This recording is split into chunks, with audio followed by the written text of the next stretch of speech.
Nous en sommes donc au chapitre 12 de 1 Corinthiens, cette première lettre de Paul aux Corinthiens. Donc, vous savez, avec cette église qui a envoyé un certain nombre de questions à l'apôtre et auxquelles finalement Paul répond. Et il a déjà abordé de nombreux thèmes. Vous vous souvenez probablement de certains d'entre eux. À partir du chapitre 7, il a parlé de sexualité, de conjugalité.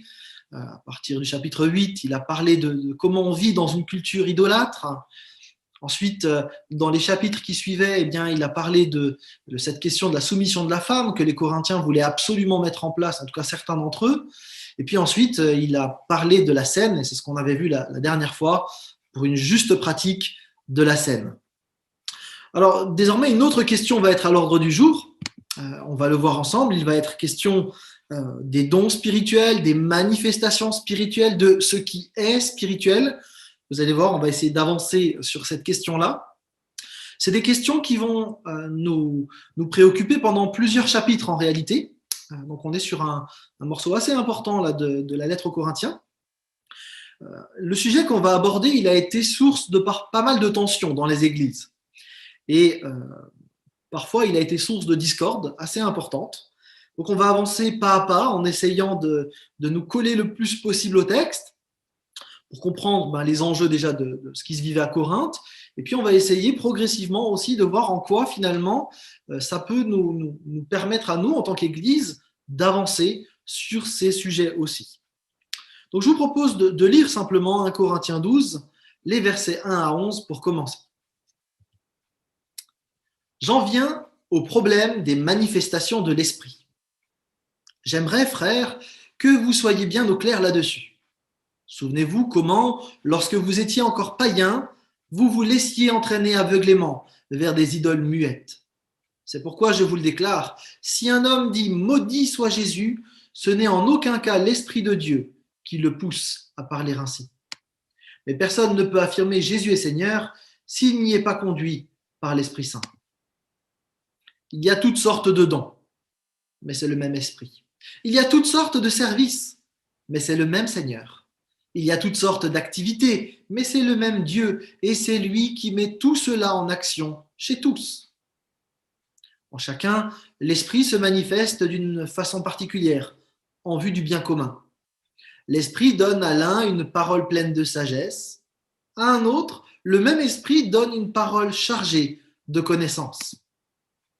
L'esprit donne à un autre d'exercer la foi d'une manière particulière. À un autre, ce seul et même esprit donne de guérir des malades. À un autre, il est donné de faire des miracles. Un autre reçoit une activité prophétique. Un autre, le discernement de ce qui vient de l'Esprit divin. Ici, quelqu'un reçoit la faculté de s'exprimer dans des langues inconnues et il est donné à un autre d'interpréter ces langues. Mais tout cela est l'œuvre d'un seul et même esprit qui distribue son activité à chacun de manière particulière comme il veut.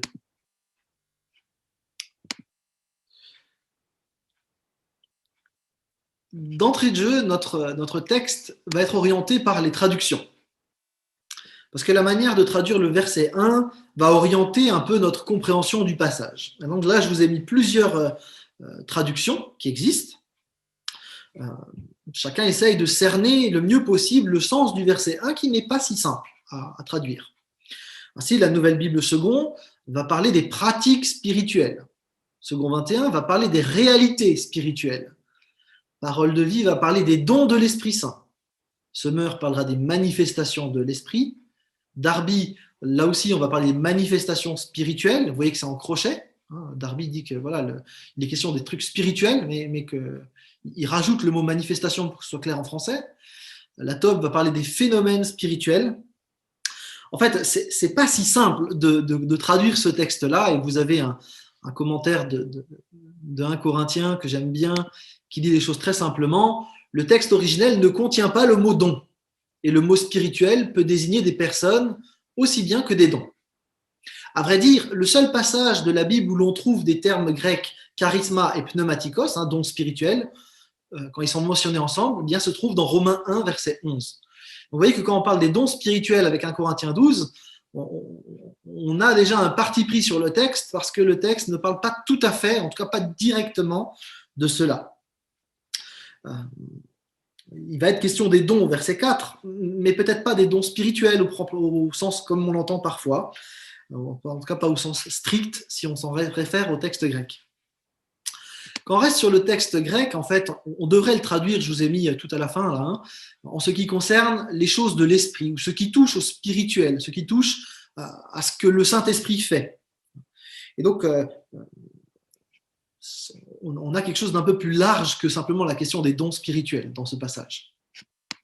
Ce qui est beaucoup plus simple et beaucoup plus clair, c'est qu'il y a en tout cas un souci dans l'église de Corinthe autour des pratiques spirituelles, des dons spirituels, de ce que fait le Saint-Esprit.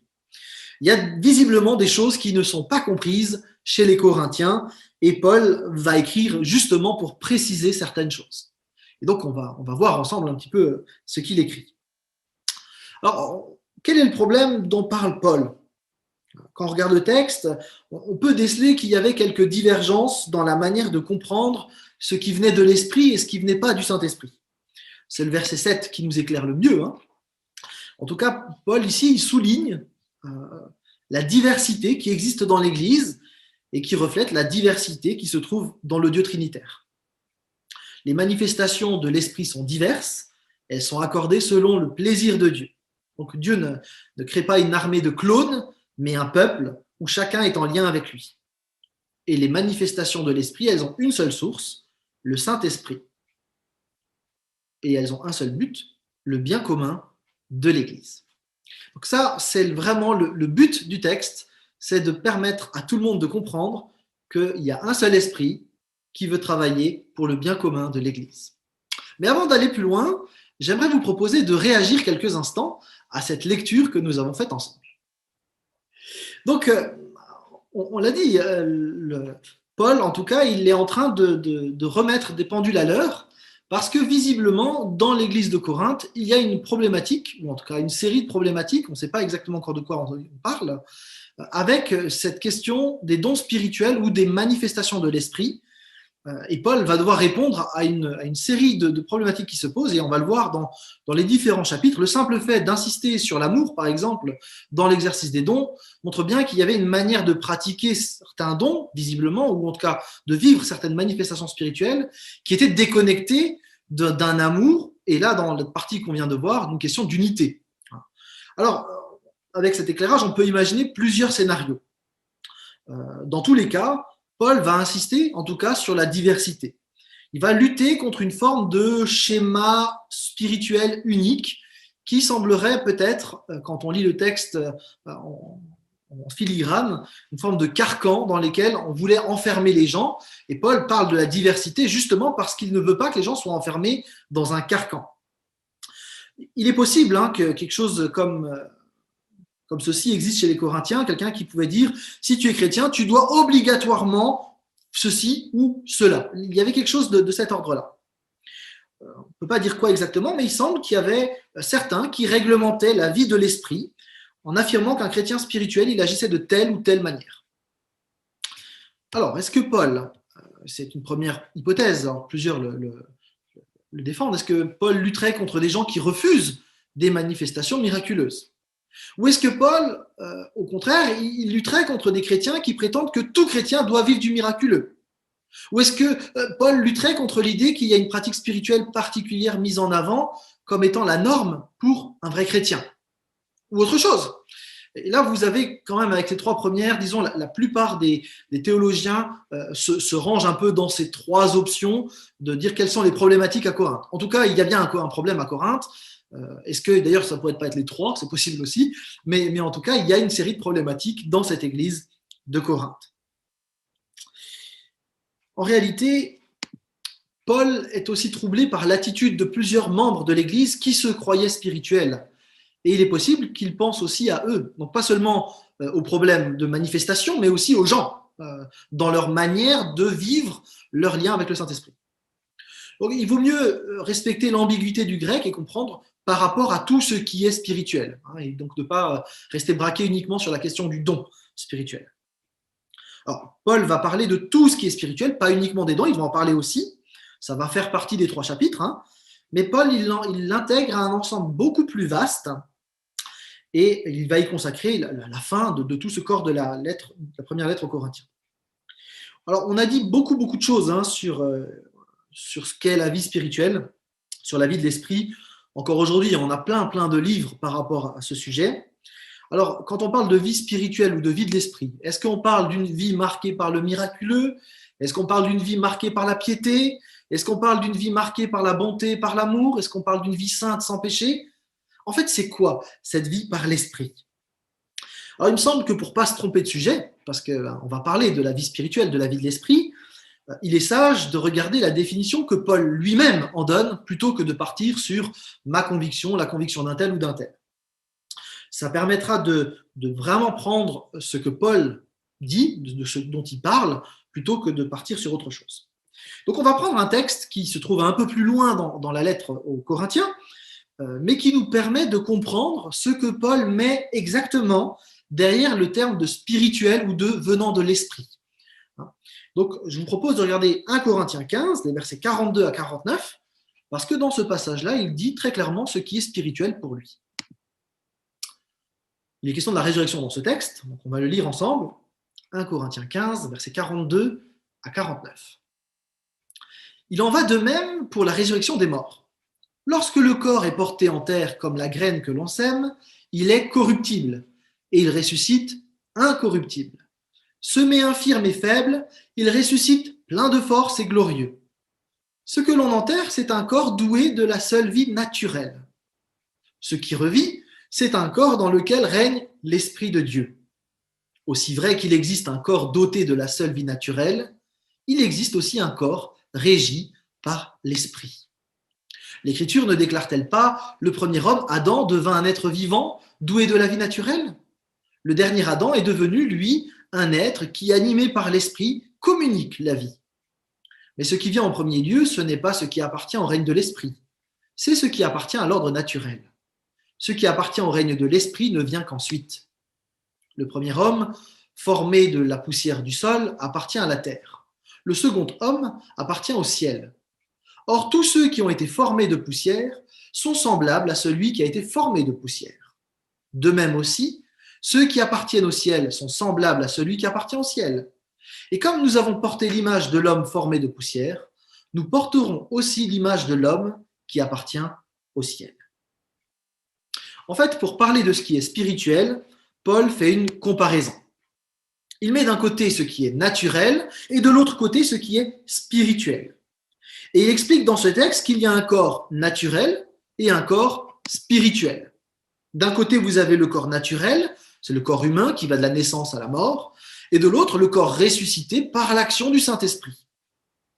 Il explique dans la même idée de comparaison qu'il y a comme deux Adams, deux types d'humains. Le premier Adam, qui donc était dans un corps mortel, qui donne la vie à d'autres humains avec un corps naturel. Et puis un dernier Adam, ou un deuxième Adam, ça dépend des versions, qui avait un corps spirituel et qui a communiqué la vie spirituelle à d'autres humains. Le premier Adam, il vient de la terre. Le deuxième Adam, pour le dire comme ça, il vient du ciel, une réalité divine. Et donc il dit, la vie naturelle, elle est produite par l'homme, la vie spirituelle, elle est produite par Dieu lui-même et par personne d'autre. On comprend du coup que ce qui est spirituel, c'est ce qui est associé au dernier Adam, à Jésus-Christ, on a bien compris. On devient spirituel quand on est uni à Christ et à aucun autre moment. Et donc, ce qui est spirituel pour Paul, c'est ce qui est en Christ, celui sur qui le Saint-Esprit a été répandu parce qu'il croit en Jésus-Christ. Donc, ce n'est pas en lien directement avec sa piété, avec le miraculeux, avec la sainteté.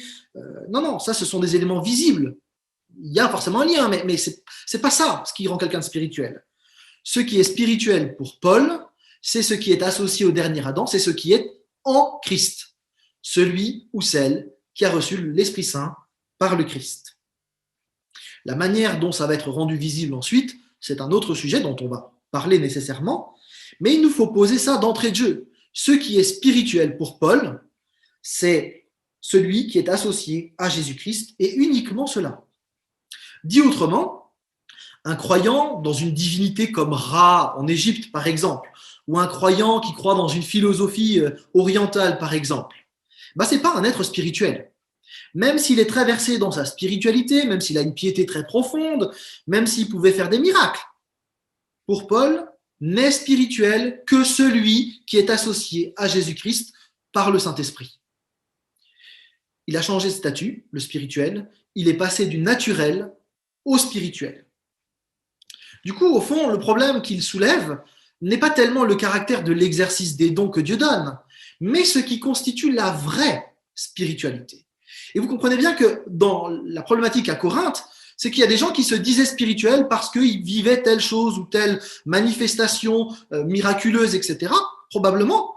Et Paul est en train de dire, non, mais est spirituel celui qui est uni à Christ, et uniquement ça. Le reste, on est sur autre chose.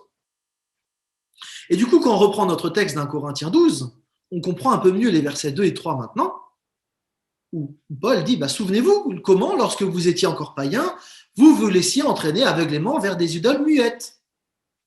Et ensuite, il continue en disant, voilà, c'est par le Saint-Esprit qu'on peut déclarer Jésus est Seigneur. C'est par le Saint-Esprit qu'on reconnaît Christ et donc qu'on devient quelqu'un de spirituel. Donc Paul remet les choses en place. Ce qui est spirituel commence uniquement avec Jésus-Christ. Personne d'ailleurs ne peut reconnaître Christ si le Saint-Esprit n'a pas agi. Donc, du coup, quand on parle de spiritualité ou d'être spirituel, n'est pas spirituel celui qui pratiquerait l'ascétisme, ce qui était le cas chez les Corinthiens. Donc, quelqu'un qui disait, moi, j'ai pas de relation sexuelle, je me prive du corps, etc. Donc, je suis quelqu'un de spirituel. Puis Paul dit, non, c'est pas du tout ça. Est spirituel celui qui a reçu Christ. D'autres se mortifiaient le corps. Et là, de nouveau, Paul dit, non, mais c'est pas ça. Être spirituel, c'est recevoir Christ. D'autres disaient, non, mais moi, j'ai reçu une connaissance spéciale. En fait, je me suis élevé dans la connaissance, dans les cultes gnostiques. Et là, Paul dit, non, mais c'est pas ça, être spirituel. Être spirituel, c'est être en Christ, etc., etc. Est spirituel celui qui a reçu Jésus-Christ. Paul rejette donc de manière catégorique l'idée qu'une pratique, qu'un rite, qu'un don ajouterait quelque chose à l'œuvre de Christ. Est spirituel celui qui a reçu Christ. Personne ne peut confesser Christ si d'ailleurs il n'a pas reçu l'Esprit. Dans l'autre sens, on peut affirmer qu'une personne est spirituelle lorsqu'elle confesse sa foi en Jésus-Christ. Ce n'est donc pas la piété, ce n'est donc pas la sainteté ou le miraculeux qui est un témoignage de spiritualité, c'est la confession que Jésus-Christ est Seigneur. Confession du cœur, pas juste du bout des lèvres, on s'entend bien. D'ailleurs, au 1er siècle, cette déclaration « Jésus-Christ est Seigneur », c'est la déclaration des chrétiens, c'est leur cri de ralliement. Les chrétiens se reconnaissent parce qu'ils reconnaissent Jésus-Christ comme Seigneur. D'ailleurs, au 1er siècle, c'est quelque chose de particulièrement fort parce que normalement, c'est l'empereur qui est Seigneur. En disant Jésus-Christ est Seigneur, on affirme que le vrai empereur, c'est Christ. Donc vous voyez qu'il y a une forme d'allégeance.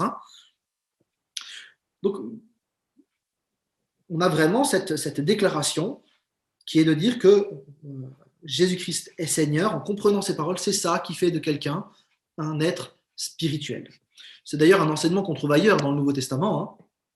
Vous prenez Matthieu 16, verset 17. Une fois que vous avez Pierre qui a fait cette confession de foi, bien Jésus lui dit « Tu es heureux, Simon, fils de Jonas, car ce ne sont pas la chair et le sang qui t'ont révélé cela, mais c'est mon Père qui est dans les cieux, par l'action de l'Esprit. » Il dit « Tu es devenu spirituel, pour le dire comme ça. » Dans 1 Jean 4, 2, « Reconnaissez à ceci l'Esprit de Dieu, tout esprit qui se déclare publiquement pour Jésus-Christ, venu en chair, est de Dieu. » Donc on a vraiment la manière de reconnaître l'action du Saint-Esprit, c'est cette confession de la bouche qui est nourrie par une foi profonde, Jésus-Christ est Seigneur. Alors, c'est important de le préciser quand même, il me semble, à nouveau, le Saint-Esprit, c'est bien lui qui déclenche quelque part la conversion. Il ne faut pas obligatoirement une nouvelle expérience qui viendrait compléter une première étape. Le baptême de l'Esprit, c'est au moment de la conversion. Et j'insiste, c'est fondamental. On a un éclairage trinitaire sur la question de la conversion, avec le retour vers le Père, ce demi-tour. On a cette nouvelle naissance en Christ et le baptême de l'Esprit. Ce sont trois manières de parler de la même réalité. Au moment de ce baptême de l'Esprit, quand on devient spirituel, on change de statut, on devient fils ou fille adopté par le Père, on est racheté par le Christ et on est scellé par l'Esprit. On appartient à Dieu. Et on reçoit en même temps le don de la vie éternelle, on a l'assurance du salut. Ce n'est pas un don spirituel spécifique commun à tous, hein, donc on n'a pas une pratique particulière, mais on a reçu tous le même héritage. Et c'est ça le baptême de l'esprit. Donc, tout ça, ce qu'on reçoit en même temps, au moment où on peut confesser Christ comme Seigneur, c'est ce qui fait de nous des êtres spirituels, des gens nés de nouveau, des gens rachetés par le Père. Alors, ceci étant dit, il arrive que même après notre conversion, on vive d'autres temps forts avec Dieu, parfois même des temps particulièrement forts. Et c'est à souhaiter d'ailleurs, hein. Et dans certains cas, on peut parler de deuxième, de troisième, de quatrième expérience, on peut parler de renouveau, de réveil personnel, mais ce n'est pas juste de suggérer que nécessairement on doit vivre ce type d'expérience-là. Ce n'est pas juste de dire qu'il faut toujours ajouter quelque chose à la conversion initiale.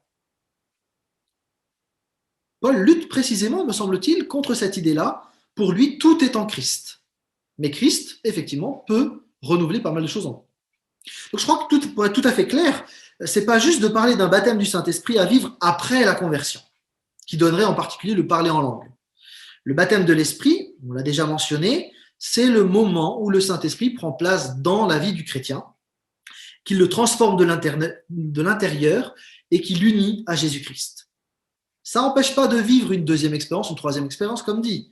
Mais ce n'est pas une nécessité et le parcours spirituel d'une personne ne sera pas identique d'une personne à l'autre. Par contre, le baptême de l'Esprit est fondamentalement nécessaire pour tous pour pouvoir confesser que Christ est Seigneur.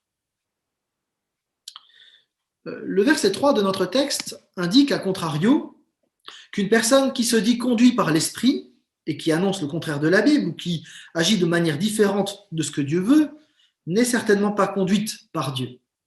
À l'époque de Corinthe, il y avait de nombreux faux prophètes qui n'obéissaient pas au Seigneur, mais ils prétendaient être des prophètes de Dieu. Ils égaraient l'Église par des visions qu'ils disaient recevoir de Dieu, par des exhibitions spirituelles qu'ils disaient être capables de faire lorsqu'ils étaient en transe ou de différentes manières, peut-être même par des miracles qu'ils faisaient, c'est possible aussi. Mais de telles manifestations ne sont pas le seul critère valable pour reconnaître finalement si quelqu'un est spirituel ou pas. Vous avez des prêtres ou des gourous de certaines religions, de certaines philosophies, qui sont capables de faire des miracles et des prouesses. Hein. Vous pensez simplement aux magiciens à l'époque de Pharaon, avec Moïse. Ils arrivent à suivre Moïse sur toute une série de plaies. Hein. Ils avaient des capacités spirituelles, si on veut dire ça comme ça, miraculeuses en tout cas, mais qui n'étaient pas du tout celles que Dieu avait données. Ce qui compte, en premier lieu, c'est la place que nous laissons à Jésus-Christ. C'est vraiment ça que Paul veut mettre en avant dans ces premiers versets. D'ailleurs, la grande question que Jésus a posée à ses disciples, ça a été, mais qui dites-vous que je suis ? Et vous avez dans tout l'évangile tout le temps cette insistance pour reconnaître la juste identité de Jésus-Christ. En réalité, si le cheminement spirituel ne s'arrête pas à Christ, ou s'il ne tourne pas autour de Christ, en mode il faut Christ plus quelque chose, on va directement dans le mur. Parce que Jésus n'est alors plus à la bonne place, parce que tout est accompli en lui. Et donc toute forme de spiritualité, même dite chrétienne, qui mettrait Christ dans l'équation, mais de côté, un peu plus au centre, on irait forcément vers une dérive. Et c'est probablement ce qui est arrivé à Corinthe. C'est que Christ était placé au centre au départ, et puis progressivement, on a mis une pratique, un rite, peut-être une manifestation, c'est pas exactement, mais on a complété Christ avec autre chose. Et Paul nous dit, on ne peut pas diminuer la place de Christ. Sinon, on désaxe la vie spirituelle vers autre chose, et ça aura de graves conséquences. D'ailleurs, Paul va le dire très clairement dans la deuxième, dans 1 Corinthiens 2, hein, donc c'est dans le 2e chapitre. Je n'ai pas estimé devoir vous apporter autre chose que Jésus-Christ et Jésus-Christ crucifié. Ça n'empêche pas de parler des dons, ça n'empêche pas de parler de miracles, ça n'empêche pas de parler de plein de choses. Mais au cœur de la foi, c'est Christ. Et s'il y a quelque chose qui prend cette place-là, nécessairement, ça dérive. La vie spirituelle, elle passe par lui. Elle se vit en lui. Tout ce qui amène ailleurs est un mensonge, même si ça a une apparence pieuse, spirituelle. Même si c'est un pasteur, un prophète, un théologien, quoi que ce soit, qui que ce soit qui le dise, si Christ n'est pas le centre, l'aboutissement, c'est forcément une fausse doctrine. La tentation, le problème, c'est que la tentation de l'Église depuis le premier siècle, ça a toujours été de vouloir ajouter quelque chose à l'œuvre de Christ. Dans toutes les dérives de l'histoire de l'Église, sur 2000 ans d'histoire de l'Église, ça a toujours été de vouloir mettre Christ plus quelque chose d'autre. Christ plus la tradition, Christ plus telle révélation, Christ plus, et systématiquement, l'histoire a montré que l'Église ensuite est partie complètement en vrille à cause de ça. Et nous, aujourd'hui, eh bien, on n'échappe pas à cette tentation postmoderne évangélique, avec la question, par exemple, de l'autorité de l'homme. Il faut Christ, mais en plus, il faut que tu utilises ton autorité. Il faut que tu aies Christ, mais en plus, il faut chasser les démons territoriaux. Il faut que tu aies Christ, mais en plus, il faut telle méthode pour ceci ou pour cela. Ou alors, il y a Christ, mais en plus, il faut les 7 méthodes, pour les 7 clés pour la réussite spirituelle, etc., etc. Et nos librairies sont pleines de choses qui finalement mettent Christ de côté pour pouvoir mettre surtout en avant autre chose que tel auteur a développé. Il y a de bonnes choses, mais si Christ n'est plus à la place centrale, on a des problèmes. Le risque, c'est de balancer le bébé avec l'eau du bain, mais l'autre risque, ce serait de ne pas laisser Christ au centre. Et là, vous voyez qu'on va devoir marcher sur une ligne de crête entre le rejet de toute autre chose que Christ, alors qu'il y a des bonnes choses, et en même temps, le risque de prendre les autres choses à la place de Christ. Vous voyez que là, il va y avoir une ligne de crête sur laquelle on va devoir marcher pour ne pas se désaxer de Christ, sans pour autant enlever tout ce qui pourrait être miraculeux, surprenant ou étonnant, parce qu'on a un Dieu qui peut être surprenant à bien des égards. Mais je vais vous laisser réagir pour commencer. Alors, on va continuer justement notre lecture une fois que cette base elle est posée au cœur de notre foi. Donc, il y a Christ. Et donc, on voit maintenant la suite du texte. Je vais relire simplement les versets 4 à 7. Il y a toutes sortes de dons, mais c'est le même esprit. Il y a toutes sortes de services, mais c'est le même Seigneur. Il y a toutes sortes d'activités, mais c'est le même Dieu. Et c'est lui qui met tout cela en action chez tous. En chacun, l'esprit se manifeste d'une façon particulière en vue du bien commun. Donc, dans ces quelques versets, une fois que Paul a posé qu'au centre de la foi chrétienne, il y a Christ, eh bien, Paul renverse une mauvaise compréhension. En effet, il semblerait que les Corinthiens se vantaient de leurs dons, et Paul leur rappelle d'abord que ce sont des dons de la grâce. C'est un cadeau de la part de Dieu. Ils sont offerts par Dieu, il n'y a pas de mérite. Et donc, du coup, il n'y a pas de lieu de s'en vanter. Il insiste aussi non sur un don spécifique que tous devraient avoir de la même manière, comme une forme de don obligatoire de tous les chrétiens, mais il insiste sur la grande diversité des dons. Et tous ces dons sont donnés par Dieu et ils doivent être mis au service. Pour lui, c'est indissociable. Tout don, il est fait pour le service. Il y a vraiment ce lien entre les deux, on le reverra. Et tout don a pour but de révéler Christ. Parce qu'au cœur de la foi chrétienne, c'est Christ. Et donc, le but, c'est de le servir, de le glorifier, de l'honorer, lui. C'est pour son honneur que tout est mis en place. Et cette grande diversité, c'est au cœur même de ce que Dieu veut. Pour une raison qui apparaît d'ailleurs dans les versets 4 à 6. Vous pouvez regarder d'un peu plus près ces textes, versets 4 à 6, là. Parce que dans ce texte, il est question de Dieu d'une manière particulière. Regardez bien les versets 4 à 6. En fait, on a là une présentation trinitaire. Les 3 personnes divines sont à l'œuvre en même temps dans la vie du chrétien authentique qui va mettre ses capacités au service. Pour le dire de manière un peu simplifiée, le Dieu trinitaire qui a de la diversité en lui tout en étant uni, eh bien, souhaite que son Église utilise la diversité des dons que lui a donnés à son Église dans l'unité. Donc, il y a une diversité de dons, mais un seul peuple. Il y a une diversité de services, mais une seule et même communauté. En fait, Paul, il amorce déjà ici la grande thématique, si vous voulez, qui va traverser ces chapitres 12, 13 et 14, qui est celle de la diversité et de l'unité. Il faut réaliser que c'est vraiment ça le cœur de ce que Paul veut dire quand il aborde la question des dons. Pour lui, l'enjeu vraiment, c'est que les Corinthiens puissent accepter que les uns et les autres aient des dons différents, mais qu'ils sont quand même unis. Et c'est cette question de l'unité qui est au cœur de ce texte-là. Et ce qui est paradoxal, c'est que ces textes-là, en Corinthiens 12, 13 et 14, ont souvent servi de pomme de discorde entre les chrétiens, alors que précisément, Paul il se bat pour l'unité dans ce texte-là. Alors c'est vrai qu'il y a un consensus général qui est loin de se dégager dans ces textes-là, puisque vous avez plusieurs options, et donc les uns et les autres se retrouveront peut-être dans une de ces positions. Ce sont les trois grandes positions dans le monde évangélique. Il y a certains qui disent les dons ont cessé avec la fin de la période apostolique. D'autres disent non, les dons c'est nécessairement, ça doit être vécu dans l'Église. Et d'autres qui disent en fait ils sont disponibles, mais c'est Dieu qui décide souverainement de ce qu'il donne et à qui. Et donc là vous avez, si vous voulez, les trois grandes options que vous trouvez dans le monde évangélique. Et on peut être pas d'accord et s'aimer quand même. Alors, ce qu'il faut aussi dire, c'est que tout le monde ne parle en réalité pas tout à fait de la même chose. Parce que le mot don spirituel, je vous l'ai dit, il apparaît qu'une seule fois dans Romains 1.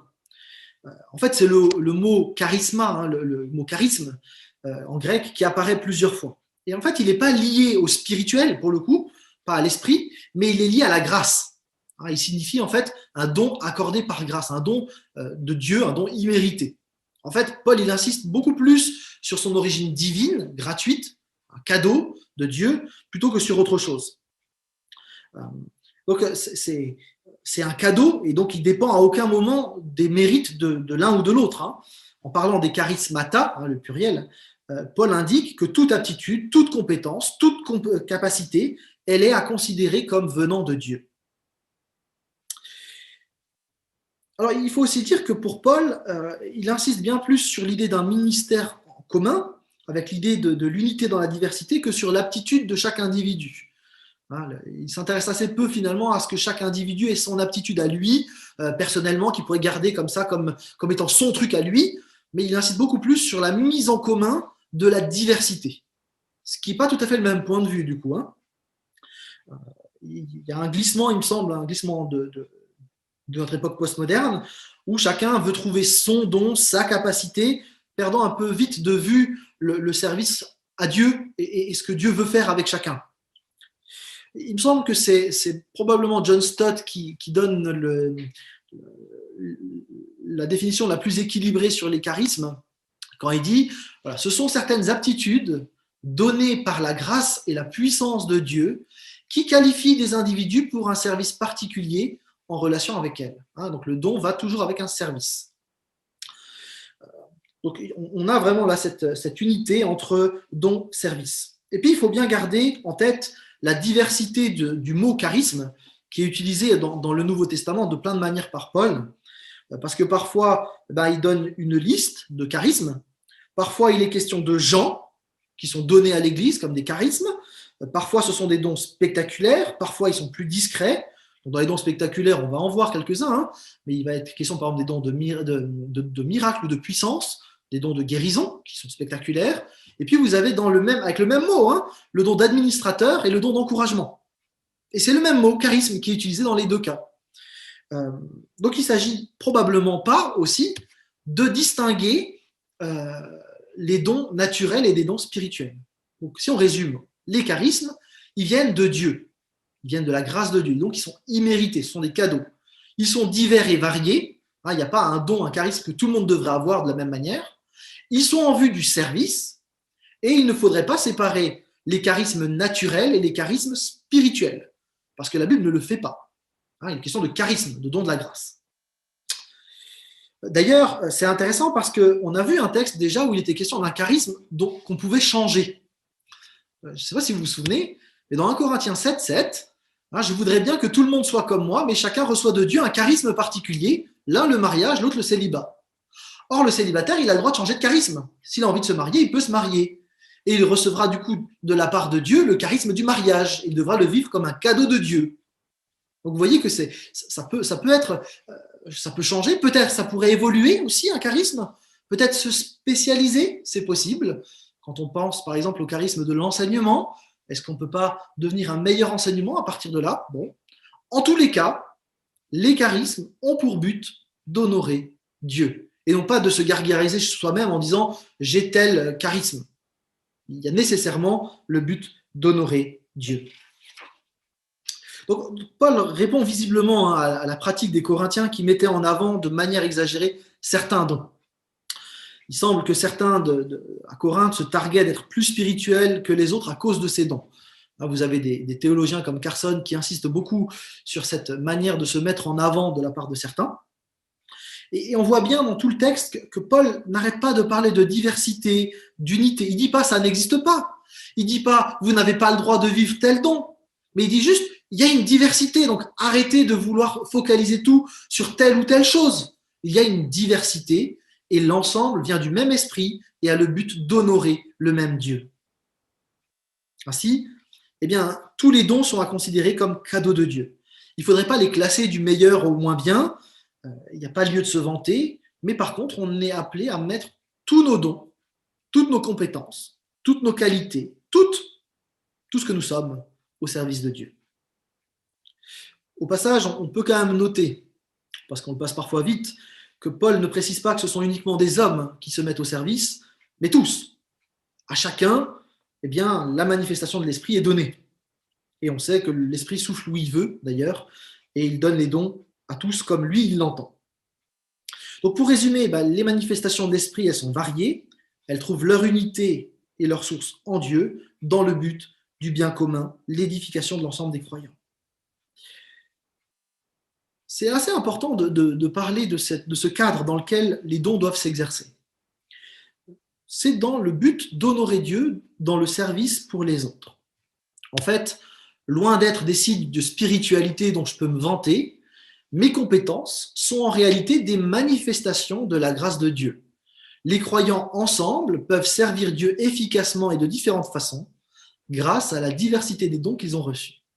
Ceux-ci sont donnés aux chrétiens afin qu'ils puissent satisfaire les besoins qui se manifesteront dans l'Église et en dehors en faveur des non-croyants, afin que ces derniers viennent à placer leur foi en Jésus-Christ. D'ailleurs, c'est ce que dit Pierre, lui aussi, dans 1 Pierre, dans un texte qu'on connaît bien quand on parle des dons. Chacun de vous a reçu de Dieu un don particulier, qu'il le mette au service des autres, comme un bon gérant de la grâce infiniment variée de Dieu. Que celui qui parle transmette les paroles de Dieu, que celui qui sert accomplisse sa tâche avec la force que Dieu donne. Agissez en toutes ces choses de manière à ce que la gloire revienne à Dieu par Jésus-Christ, à qui appartiennent la gloire et la puissance pour l'éternité. Amen. Et vous voyez que quand Paul, au tout début de notre passage, il met Christ au centre, en fait, tout le Nouveau Testament fait exactement la même chose. C'est-à-dire que, oui, les dons ont leur utilité, c'est clair, à condition qu'ils soient bien axés sur la personne de Christ. S'ils sont axés sur telle ou telle autre chose, on va avoir des problématiques. Et aussi bien Paul que Pierre que tout le Nouveau Testament va toujours centrer la pratique chrétienne sur la personne de Christ. Il ne saurait en être autrement. La problématique à Corinthe, on l'a déjà croisé, c'est que chacun en fait tirait un peu la couverture à soi. On a vu dans leur manière dont ils pratiquaient finalement les agapes, par exemple, qu'on était loin finalement du service des autres et de la gloire de Christ. Au contraire, on était vraiment sur d'autres pratiques qui étaient plutôt très égocentrées. En fait, il convient de dire qu'avant d'être des gens doués, nous sommes des serviteurs. Et des serviteurs de Christ, et donc par là aussi serviteurs des autres. Et c'est très important de le dire comme ça. Dans tous les évangiles, quand on lit les évangiles, on se rend compte que celui qui se tourne vers Christ nécessairement devient immédiatement un serviteur de Christ, un disciple. C'est d'ailleurs le terme qui revient le plus, serviteur. Donc le fait d'ailleurs de trouver ces dons ne viendra pas autrement qu'en étant serviteur. Et c'est dans le service de Dieu, accompagné d'une prière humble, dans la recherche de la volonté du Seigneur, qu'on va pouvoir servir avec nos dons. Donc, le Seigneur ne nous a pas sauvés pour qu'on soit des spectateurs dans son Église, mais il donne à chacune, des dons qui se manifestent dans sa vie en vue du service de Dieu et dans l'Église. Et d'ailleurs, nous sommes nous-mêmes un don à l'Église, chacun personnellement. Henri Briand, qui est donc un professeur de l'Institut biblique de Genève, dit « Trop souvent, nos églises, elles ressemblent à des matchs de foot où on peut regarder 22 équipiers qui ont besoin de repos et des dizaines de milliers de spectateurs qui ont besoin d'exercice. » Je trouve l'image assez intéressante. L'idée, c'est que chacun d'entre nous, nous avons un rôle à jouer. Chaque membre a un rôle dans l'assemblée, chacun est utile. À Corinthe, on avait des gens qui regardaient avec mépris ceux qui avaient des dons moins visibles que eux, sans qu'on puisse dire exactement de quoi on parle. Le texte n'est pas assez, ne focalise pas sur un ou tel don ou telle attitude. Mais il y avait une attitude globale, disons, de mépris à l'égard de certains. Et c'est ça que Paul condamne en disant il y a diversité de dons. Voilà. Il y avait peut-être la suspicion par rapport à des gens qui avaient un don peut-être plus spectaculaire que d'autres. On ne sait pas dans quel sens ça tournait mal. En tout cas, Paul parle de cette diversité. Et c'est tout le sens du verset 7. Hein. En chacun, l'esprit se manifeste d'une façon particulière en vue du bien commun. Et c'est quelque chose d'ailleurs qui va être repris dans Éphésiens 4. Hein. C'est du Christ que tout le corps, bien coordonné, étroitement uni par le concours de toutes les connexions dont il est pourvu, tire son accroissement selon la force assignée à chaque membre, afin qu'il soit édifié lui-même dans l'amour. Une des problématiques, me semble-t-il, c'est que parfois dans l'Église, on s'est regroupé par gens qui avaient le même don, en méprisant ceux qui n'avaient pas le même don. Et donc vous aviez d'un côté des gens qui regardaient avec suspicion ceux qui avaient des dons peut-être plus spectaculaires, et à l'inverse, d'autres qui disaient, mais nous on a des dons spectaculaires, les autres devraient avoir les mêmes dons que nous. Et donc vous avez une forme de guerre de tranchées qui s'est mise en place dans le monde évangélique, parce que précisément on n'a pas fait attention à ce type de texte qui dit, mais l'esprit se manifeste de façon différente en vue du bien commun. Et il me semble que là, on a parfois dérivé, et que finalement, au lieu d'être édifiés ensemble dans l'amour, eh bien, on s'est envoyé des patates, pour pas dire autre chose, parce qu'on n'arrivait pas à comprendre que l'autre puisse vivre autrement, parce qu'il était conduit autrement par le Saint-Esprit.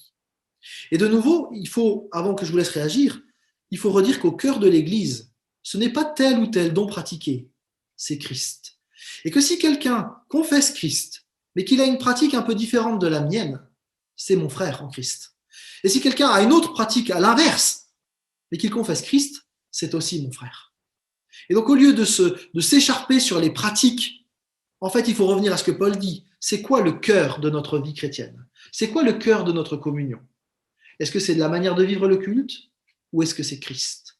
Parce que là, c'est fondamental sur notre manière de vivre l'unité. Je vous laisse réagir. On va aborder maintenant les versets 8 à 11. Dans ces versets 8 à 11, eh bien, l'apôtre ne cherche pas à donner une forme de liste exhaustive, hein, donc une liste complète de tous les dons ou de toutes les manifestations de l'esprit. En fait, son but, c'est plutôt de montrer, en donnant plusieurs exemples, comme la diversité du Saint-Esprit, elle est vaste. Et donc, cette idée de montrer une diversité, elle est confirmée parce qu'on a d'autres listes dans le Nouveau Testament avec des dons différents, et on peut les regarder rapidement. Hein. Si on regarde donc dans 1 Corinthiens 12, là, il en donne toute une série, hein, donc les paroles pleines de sagesse, paroles chargées de connaissances, la foi, la guérison, les miracles, l'activité prophétique, le discernement, ensuite la faculté de s'exprimer dans des langues inconnues, la faculté d'interpréter ces langues, etc. Donc, il donne toute une diversité. Vous avez d'autres textes, donc si on prend la liste, là, vous l'avez, hein, de l'ensemble des dons de cette liste-là, qui d'ailleurs va être comme complétée, ou disons, Paul va la reprendre en l'aménageant, une autre liste dans la suite, hein, avec des apôtres, des prophètes, des enseignants, des miracles, des guérisons de malades, direction d'église, parler dans des langues inconnues. Et puis vous avez d'autres listes, par exemple dans Romains 12, vous allez retrouver d'autres, avec des correspondances aussi, hein, des dons. Vous en avez encore une dans Éphésiens, et puis vous en avez encore une autre dans 1 Pierre. Et donc ces différentes listes, comme ce n'est pas les mêmes, on se rend bien compte que dans notre texte d'1 Corinthiens 12, il ne s'agit pas pour Paul de faire la liste totale de tous les dons possibles et imaginables que pourrait donner l'Esprit. Ces textes dans le Nouveau Testament sont les seuls finalement qui énumèrent comme ça les dons spirituels, comme on peut le constater. Il n'y a pas de liste semblable. Et on notera aussi que plus le temps passe, puisque je vous les ai mis dans l'ordre chronologique d'écriture, eh bien, on voit ces listes qui se réduisent avec le temps. Et puis, Paul va parler progressivement plus des ministères que des dons. Il semble qu'il y a une forme de glissement vers la capacité vers le service, en fait, sans qu'on puisse forcément le dire de manière formelle, mais en tout cas, il y a plusieurs théologiens qui le notent. Alors, ça nous amène à poser quelques pensées sur la nature des dons. On l'a déjà dit, tout comme chaque personne est unique, eh bien, les dons de Dieu sont infiniment variés. Et on aurait tort finalement de vouloir systématiser les dons de caser les gens dans des spécialisations systématiques. On peut noter aussi, et il faut le faire, que la liste de la lettre aux Corinthiens, c'est la seule à inclure des dons miraculeux. C'est un fait. En même temps, cette liste existe. Et donc, ceux qui veulent évacuer un peu vite les aspects miraculeux, ils ont tort, parce que c'est les évacuer un peu trop vite. C'est dans le texte biblique. Et puis, en plus, on a les évangiles, on a le livre des Actes, qui montrent quand même des capacités miraculeuses que Dieu a accordées, alors aux apôtres, c'est vrai, mais le texte de Corinthiens semble indiquer que ces dons existent encore aujourd'hui. Et donc, il ne faudrait pas les évacuer trop vite, même si, pour certains, ça peut faire un petit peu peur ou être bizarre. C'est dans le texte. Mais c'est vrai, et vous pouvez l'entendre parfois chez certains auteurs, c'est la seule liste avec des dons miraculeux. Je le mentionne. En tout cas, moi, je soutiens et je maintiens que Dieu est capable de faire des miracles aujourd'hui. On notera aussi que les listes sont plus courtes au fur et à mesure. Et un autre élément qu'on peut noter, c'est cette question du coup d'un Corinthiens 12 qui ne parle peut-être pas forcément d'un spécialiste qui aurait un don spécial. Dans ce cadre, on n'aurait pas un guérisseur, un prophète et un homme de parole de connaissance, mais il y aurait la description d'une assemblée qui réunit et le Saint-Esprit, à tour de rôle, permet à l'un d'avoir ceci, à l'un d'avoir cela, à l'autre d'avoir cela. C'est une possibilité. Il y a un débat en fait sur cette question de savoir est-ce que c'est des spécialistes qui auraient un don spécial avec un ministère particulier ou est-ce que le Saint-Esprit agit de manière spontanée sur les uns et les autres. Et en fait, on peut aller un peu plus loin en disant mais est-ce qu'il n'y a pas des gens qui avaient des dons réguliers avec un ministère institué et d'autres avec un don spontané? On le retrouve d'ailleurs avec la question de la prophétie, puisque dans le Nouveau Testament, on a des gens qui vont avoir tout d'un coup une prophétie, et puis on a aussi des prophètes plus officiels, plus institués. Je pense au cas de fille de Philippe, par exemple, qui étaient reconnus comme des prophétesses dans l'Église. Et donc on peut avoir les deux, c'est-à-dire qu'on n'est pas obligé de jouer l'un contre l'autre. On peut très bien avoir d'un côté des manifestations spirituelles où le Saint-Esprit se saisit de quelqu'un et il lui fait faire quelque chose, des gens qui ont un ministère particulier en fonction des charismes qu'ils ont reçus. Il ne faut pas forcément opposer les deux. En tous les cas, il me semble que Paul n'insiste pas tellement sur la recherche du don, mais plus sur la mise au service des dons reçus par Dieu. René Pache, qui a été un professeur à l'Institut biblique d'Emmaüs, dit en fait la chose suivante: la question la plus importante pour le chrétien n'est pas quel est mon don, mais plutôt Seigneur, que veux-tu que je fasse? Et il me semble que c'est assez juste comme distinction. En fait, la gamme de dons et de services qui est présente dans la liste de Paul ici rend probable l'idée que, en fait, peu importe quel est l'ensemble de talents, d'aptitudes et de dons qui nous ont été donnés, l'essentiel, c'est que le croyant l'utilise pour la gloire de Dieu, pour son œuvre et pour le monde. Alors quand même, on va s'arrêter un petit peu sur cette liste des dons de 1 Corinthiens 12, parce que peut-être on n'est pas familier de certaines de ces expressions. On va essayer de détailler un petit peu ces dons. Alors la parole de sagesse, alors pour tous ces dons, vous allez avoir des subtilités ou des variations dans la manière de les présenter. Là, j'ai pris des définitions qui sont, disons, les plus consensuelles possibles, et vous trouverez bien des auteurs qui vont dire oui, mais c'est plutôt ça, ou un peu plus ça, ou un peu plus ceci, cela. La parole de sagesse, en général, on considère que c'est cette capacité de faire une bonne utilisation d'une connaissance qu'on posséderait. Par exemple, dans le cadre d'une église, Dieu peut accorder à un membre une parole qui va permettre de résoudre un problème épineux ou donner une direction pour l'assemblée. Par exemple, on délibère sur un sujet très compliqué, on n'arrive pas à trouver une solution, et puis Dieu met dans la bouche d'un participant une parole de sagesse qui apporte la lumière voulue. Alors, de nouveau, est-ce que c'est juste une fois de temps en temps à une personne? Est-ce qu'on a des gens qui ont des paroles de sagesse de manière régulière? Les deux sont possibles. Donc là, il ne faut pas les exclure. Parole de connaissance. Je ne les ai pas mis dans le même ordre dans mon diaporama, c'est pas grave. Parole de connaissance. Alors là aussi, ce dont il est interprété différemment selon les milieux. Certains pensent que c'est une révélation surnaturelle d'une situation particulière. Par exemple, voilà, une personne qui est croisée. À l'Armée du Salut, on avait pas mal de témoignages comme ça dans la distribution des journaux dans les cafés. Et puis, c'est Blanche Perron qui raconte qu'elle était face à une dame extrêmement agressive. Et puis, en fait, elle a reçu à un moment donné une compréhension de la vie de cette personne. Elle lui a dit, voilà, madame, je sais que vous avez divorcé, que vous avez tel problème dans votre vie. En fait, ça a fait taire cette personne. Elle a pu lui annoncer l'évangile et elle s'est convertie. Alors, ce serait une des possibilités des paroles de connaissance. D'autres disent, non, c'est plutôt quelqu'un qui, le Saint-Esprit lui donne une compréhension particulière d'un texte de l'Écriture. C'est peut-être les deux, en fait. Hein. Faut peut-être pas à nouveau jouer l'un contre l'autre. Il me semble que ça peut être tout ça. Quand il est question de foi, alors c'est pas la foi qui sauve, hein, là dont on parle, c'est plutôt cette confiance dans le Seigneur qui pousse à l'action. C'est peut-être quelqu'un d'une assemblée qui a la conviction que Dieu va agir dans un projet particulier, et la foi de cet individu va motiver toute l'assemblée ensuite à faire quelque chose.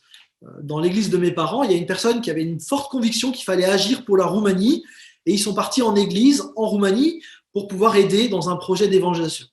Voilà, ça peut être ça. Vous avez des missionnaires, je pense à des gens qui ont ouvert des orphelinats, par exemple, par la foi, qui sont partis et qui ont vraiment cru que le Seigneur les appelait à faire quelque chose et qui ont développé toute une œuvre à partir d'un pas de foi de cette manière-là.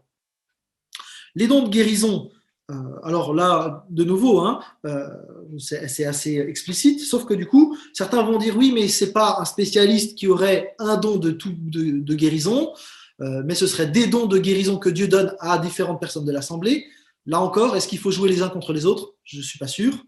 En tout cas, les manifestations des dons de guérison sont mentionnées dans la Bible à plusieurs endroits.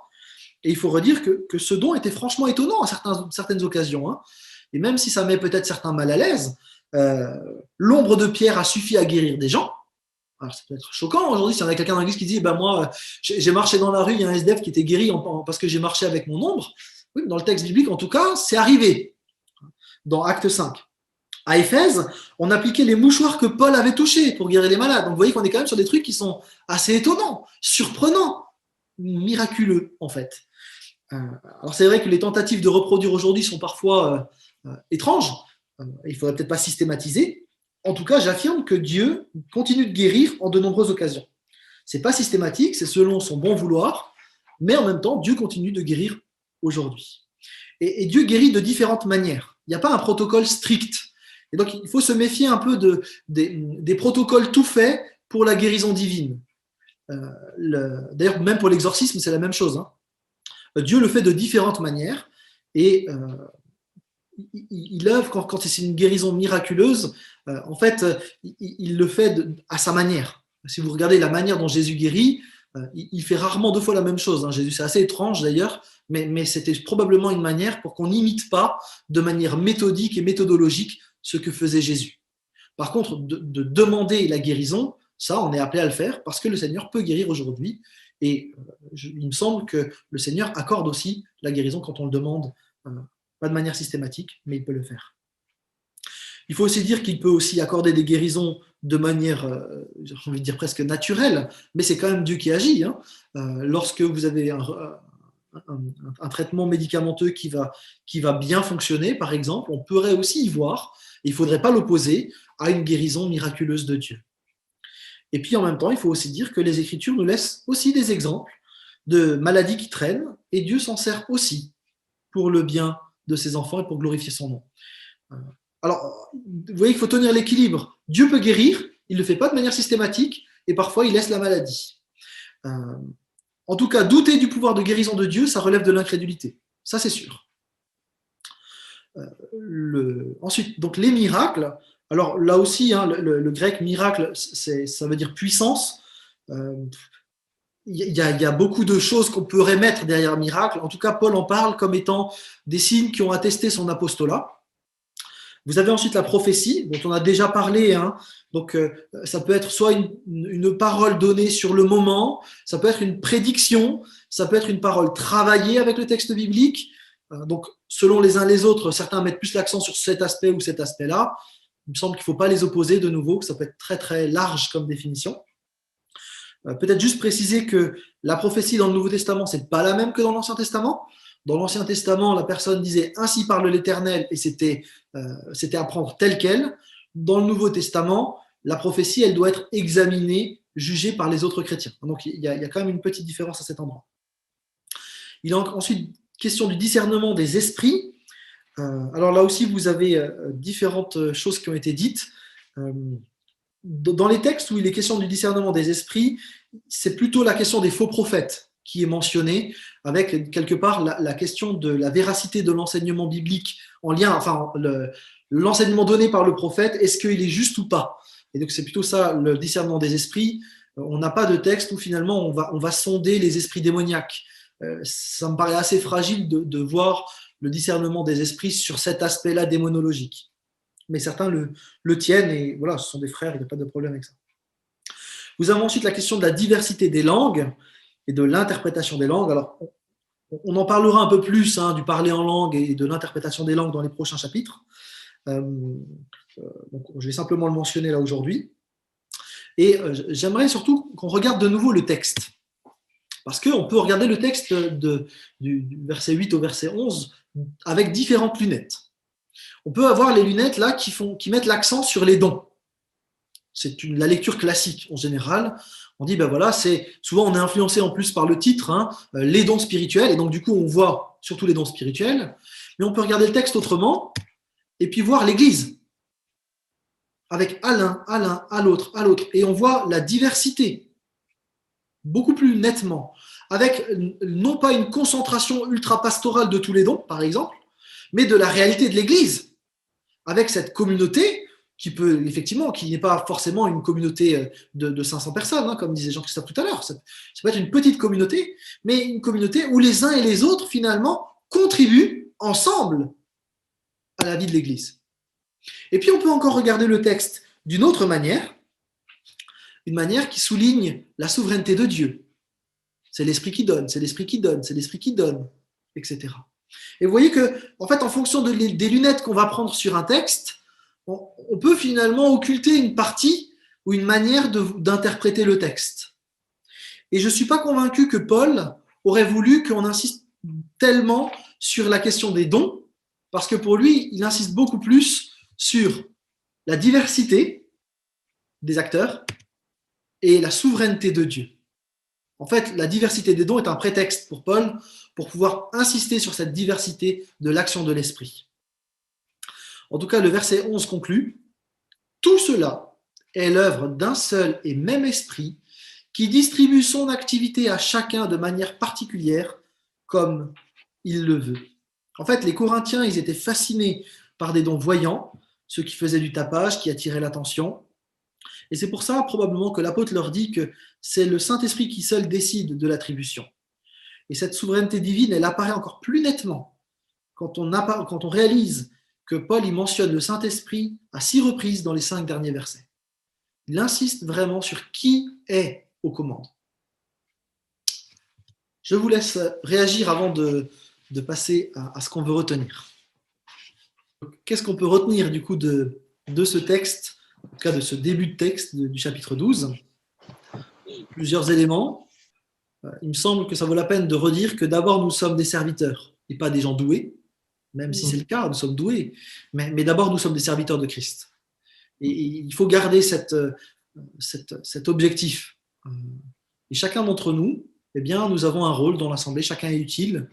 Nous sommes serviteurs et Dieu a voulu avoir un peuple de serviteurs. Il n'a pas voulu avoir un super serviteur pasteur ou un super serviteur missionnaire ou un super serviteur ancien ou je ne sais pas quoi, mais des serviteurs ensemble, unis pour la gloire du Seigneur. Et quelque part, ce ne serait pas juste qu'une personne de l'Église confisque le service que pour lui. De la même manière, il ne serait pas juste que les uns et les autres laissent une minorité faire tout le service. Vous voyez, là, il y a un enjeu. Alors, on est tous des serviteurs et on est appelés à servir ensemble. Ensuite, il faut parler de cette diversité et de cette unité. Il y a diversité de dons, mais un seul peuple. Diversité de services, mais une seule communauté.